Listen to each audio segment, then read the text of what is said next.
Hello, this is Clay Wilson, University of Maryland, University College, Graduate Studies, Cybersecurity Policy. And we're here today at the Cyber Terrorism Project Conference in England. And we had a chance to talk about cyber terrorism and examine some very interesting viewpoints. And I was very pleased to listen to some of the new information that was presented.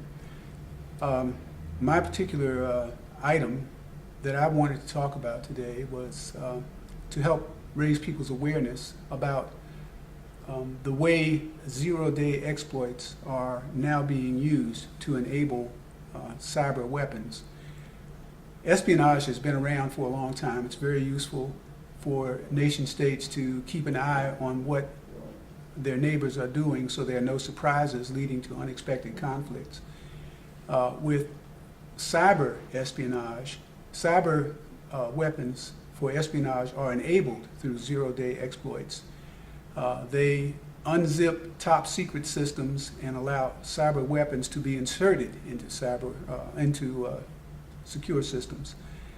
And this is important, but it's kind of threatened to spiral out of control. The security computer experts who develop zero-day exploits are now able to sell their zero-day exploits on a global market. They are purchased by nation states. They're also purchased by corporations and other buyers, which may or may not include extremist groups. So as the software that operates our critical infrastructure becomes more and more complex, the number of vulnerabilities that are able to be taken advantage of by zero-day exploits increases also. At some point, we should try to find ways to see if we can channel the energy of the cyber experts to help improve cybersecurity rather than expose more and more vulnerabilities. Thank you. Hello, I'm Michael Stohl from the University of California, Santa Barbara and Department of Communication.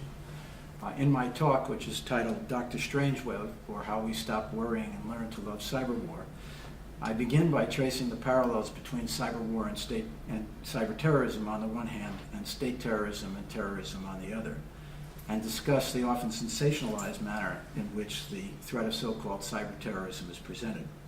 And I argue that while the potential of cyber terrorism continues to exist, and while governments are continually embarrassed and inconvenienced and sometimes damaged by security breaches, there have been no electronic Pearl Harbors, cyber Katrinas, cyber 9/11s, or cyber Waterloos.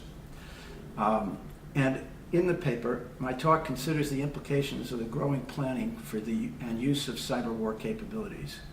And I can conclude that these actions for cyber war by both the United States and others undermine the norms that are necessary to build cooperation and trust relationships and to meet the challenges posed by cybercrime and cyber terrorism, and that the threat of cyber war has now become real.